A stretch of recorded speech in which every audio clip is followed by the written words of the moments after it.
Selamat pagi para sahabat Dhamma dimanapun Anda berada. Semoga senantiasa selalu diberkahi kesehatan, kebahagiaan, dan kesejahteraan. Selamat datang di Wudiko Channel, Namo Buddhaya. Bertemu lagi dengan saya Biku Wudiko. Pada kesempatan ini kembali saya akan menceritakan kisah-kisah inspiratif atau cerita-cerita Dhamma inspiratif yang dikutip dari cerita Dhammapada Atthakatha. Nah, pada kesempatan ini saya akan menceritakan kisah tentang Biku Mahakassapatira yang waktu itu berada di Gua Pipali untuk melatih mata batin atau mata dewa beliau dengan tujuan untuk mengetahui siapa yang lengah, siapa yang tidak waspada, ya, siapa yang waspada, siapa yang lengah, siapa yang meninggal dan siapa yang akan dilahirkan. Namun apa yang dilakukan oleh Bante Mahakassapatira ini ditegur oleh Buddha Gautama. Ya. Baiklah, untuk itu para sahabat Dhamma, tonton dan simak video ini, dengarkan dengan baik-baik. Saya harapkan kepada para sahabat Dhamma untuk membiasakan diri menonton sampai tuntas, ya, mendengarkan sampai selesai, sehingga nanti para sahabat Dhamma bisa menemukan dan bisa mengambil poin penting apa, nilai moral apa yang bisa dipraktekkan dari kisah atau cerita Dhammapada inspiratif yang saya sampaikan ini.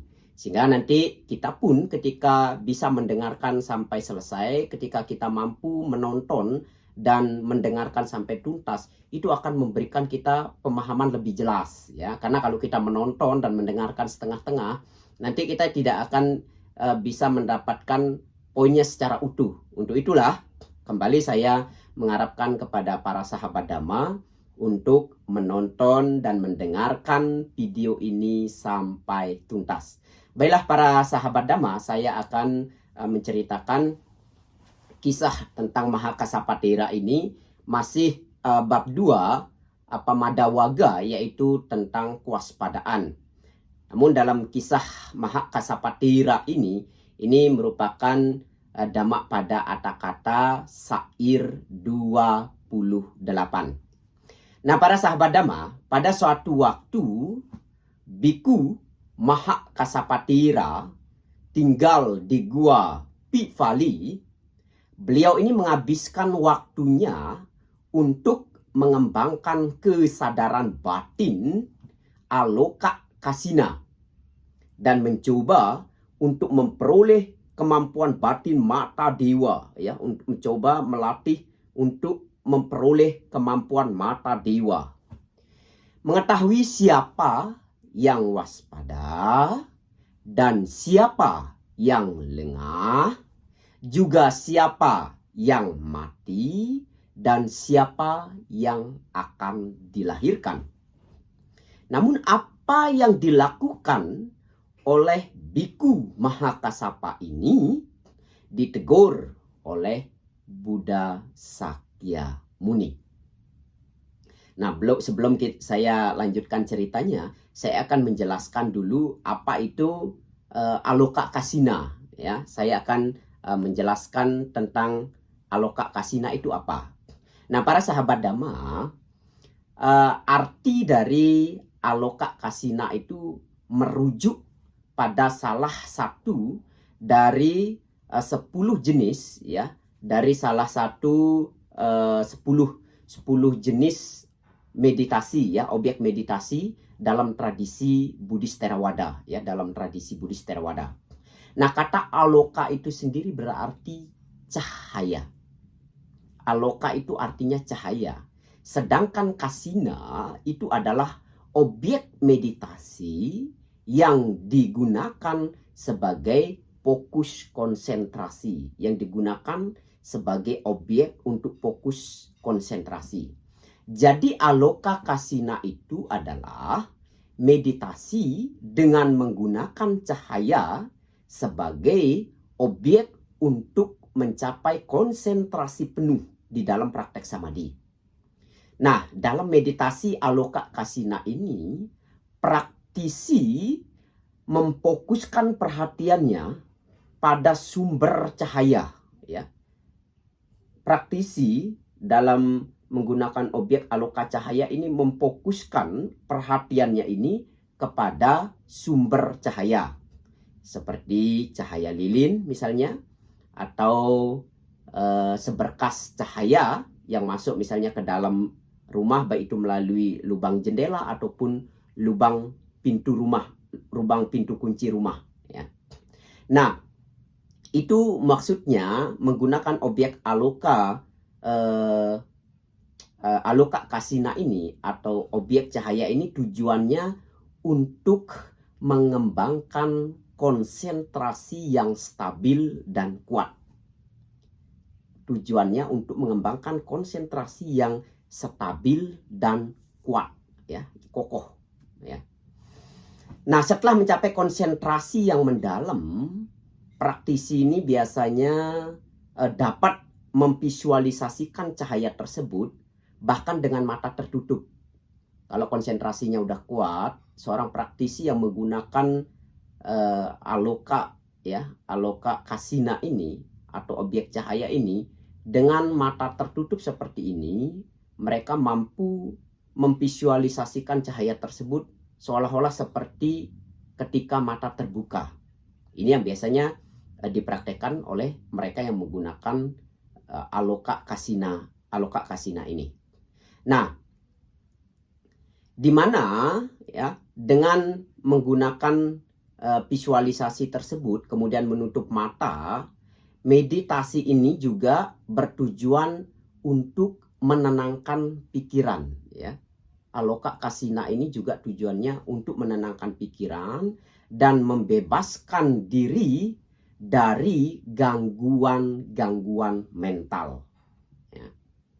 Kasina sendiri kalau di dalam objek meditasinya itu ada 10 jenis, namun kita tidak membicarakannya di sini, ya. Kita hanya menceritakan secara inti saja, ya, secara poin saja apa yang dimaksud dengan kasina aloka kasina ini, dimana itu diantaranya, ya, kasina sendiri itu ada 10 jenis yang mencakup elemen-elemen seperti tanah, ya, seperti air, seperti api, seperti angin dan lain sebagainya, serta konsep-konsep seperti cahaya, ruang, dan warna. Ini yang dimaksud dengan aloka kasina ini.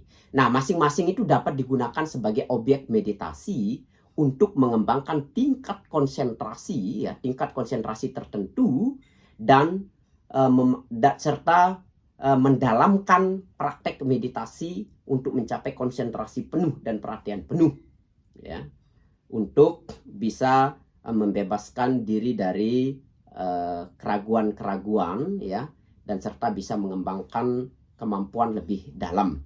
Jadi ini yang mengenai aloka kasina, ya, objek yang digunakan yaitu menggunakan objek cahaya.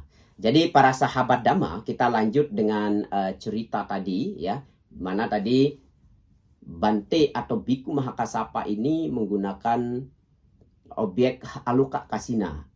Namun apa yang dilakukan oleh Bante Kasapa ini ditegur oleh Buddha Gautama, ya, di mana sang Buddha, ya, ketika Biku Mahakasapa ini melakukan praktek menggunakan aloka kasina ini, ya, ingin mengetahui tentang siapa yang lengah, siapa yang tidak waspada, siapa yang dilahirkan, siapa yang akan meninggal, di mana sang Buddha dari wihara mengetahui, ya, melalui kemampuan batin atau mata dewa beliau, ya, dan apa yang dikerjakan oleh Mahakasapa Thera menginginkan, ya, Mahakasapa Thera ini, apa yang dikerjakan oleh Biku Mahakasapa Thera, dan ingin mengingatkan bahwa apa yang dilakukannya, ya, hanyalah menghabiskan waktu. Buddha, ya, mengingatkan bahwa apa yang dilakukan oleh Bante Mahakasapa Thera itu hanya menghabiskan waktu, ya. Berarti Al di sini memberikan kita satu gambaran bahwa itu tidak banyak membawa manfaat besar. Mungkin dalam artian pembebasan, ya. Dalam artian untuk mencapai pembebasan. Maka Buddha menampakkan diri di depan Bante Mahakasapatira tersebut dan berkata, "Anakku Kasapa, jumlah kelahiran dan kematian makhluk hidup tak terhitung dan tak dapat dihitung. Hal ini bukan tugasmu. Hal ini adalah tugas para Buddha." Nah, ketika Buddha menampakkan diri dengan kekuatan supranatural atau kemampuan batin beliau di depan Bante Mahakasapa, Buddha mengatakan hal tersebut.